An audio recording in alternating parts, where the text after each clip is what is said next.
افغانستان په وروستیو کلونو کې د سترو بنسټیزو او ښاري پراختیایي پروژو د پیل او پلي کېدو شاهد دی. هغه پروژې چې د استوګنې د وضعیت په ښه کېدو، د کاري فرصتونو په رامنځته کولو او د ښارونو په ښکلا کې مهم رول لوبولی شي. له دغو مهمو او سترو پروژو څخه یوه د کابل د نیله باغ مسکوني ښارګوټی دی چې د چین هېواد په ملاتړ او د افغانستان د ښار جوړونې او کور جوړونې وزارت تر څار لاندې پلی کېږي او دا مهال د پام وړ پرمختګ پړاو ته رسېدلی دی. تر دې چې راپور ته دوام ورکړو، له تاسو درنو لیدونکو هیله کوو چې د عروج چینل سبسکرایب کړئ، ویډیو لایک کړئ او د زنګ نښه فعاله کړئ ترڅو دا مهم معلومات نورو ته هم ورسیږي.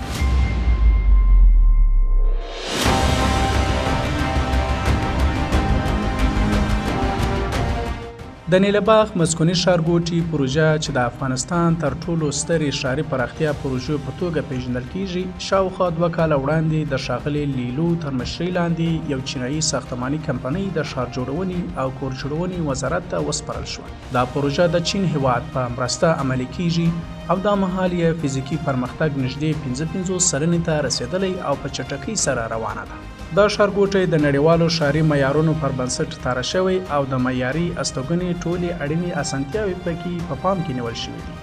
نیله باغ د افغانستان د کور جوړونې په برخه کې له مهمو بنسټیزو پروژو څخه ده چې کولی شي د استوګن ځایونو کمښت راکم کړي او زرګونو کورنیو ته د اوسېدو زمینه برابره کړي.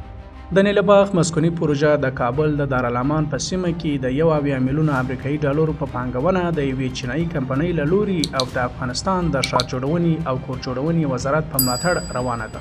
دا پروژه 55 پولیس بلاکونه او په ټولیز ډول 1400 اپارتماني واحدونه لري چې د لومړي پړاو په چوکاټ کې پلي کېږي. د دې پروژې اساسي موخه د دولتي کارکوونکو لپاره د معیاري استوګنځای برابرول دي او په ډیزاین کې د ودانیز کیفیت، خوندیتوب او د عصري ژوند اسانتیاو ټول نړیوال معیارونه په پام کې نیول شوي دي. تر اوسه د بلاکونو اسکلیټونه بشپړ شوي او په نورو برخو کې کارونه هم مهاله روان دي. اوس مهال شاوخوا 400 افغان کارګران د دې پروژې په بیلابیلو برخو کې بوخت دي چې دا کار د کاري فرصتونو په رامنځته کولو او د خلکو د اقتصادي وضعیت په ښه والي کې مهم رول لري. د پروژې عملي چارې د 1499 لمریز کال د قرارداد تر لاسلیک وروسته په رسمي ډول د 2024 میلادي کال په اپریل میاشت کې پیل شوي. د مسؤلینو په وینا د پروژې ساختماني کیفیت ډیر لوړ دی او د جوړولو ټول پړاوونه د نړیوالو معیارونو او کودونو سره سم د دقیق څار لاندې ترسره کیږي. د پروژې ډیزاین د مسلکي ښاري انجینرانو له لوري شوی او تخنیکي څارنه یې په دوامداره توګه روانه ده.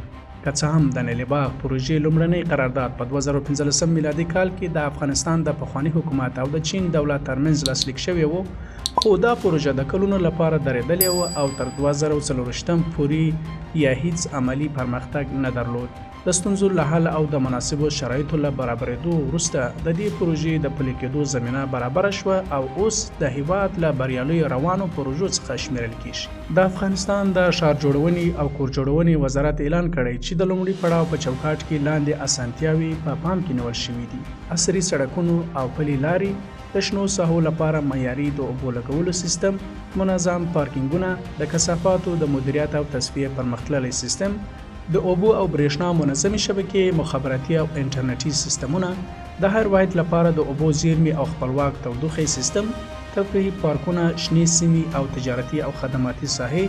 له بشپړېدو وروسته به دا استوګنیز واحدونه دولتي کارکوونکو ته وسپارل شي او شاوخوا تجارتي سیمې به افغان سوداګرو ته د پانګونې فرصتونه برابر کړي. د ښار جوړونې او کور جوړونې وزیر د چین هېواد له همکاري او مرستو مننه کړې او ټینګار یې کړی چې په راتلونکي پروژو کې باید د افغانستان اسلامي، فرهنګي او ملي ارزښتونه د ودانیو په ډیزاین کې په پام کې ونیول شي. د مسؤلینو په وینا وزیر په مستقیم ډول پر دې پروژه څارنه کوي او د هرې ستونزې په صورت کې د حل لپاره بیړني اقدامات کېږي.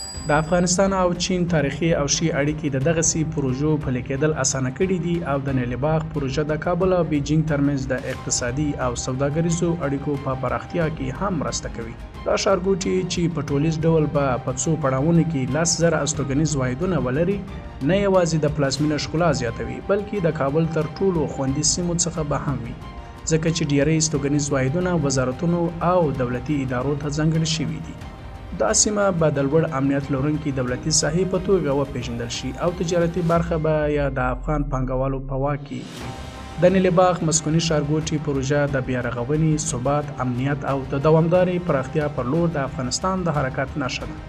دا پروژه د زرګونو کورونو تر جوړېدو سربیره د کار، پانګونې او ښاري ښکلا زمینه برابروي او د کابل ښار په راتلونکي کې به مهم رول ولوبوي.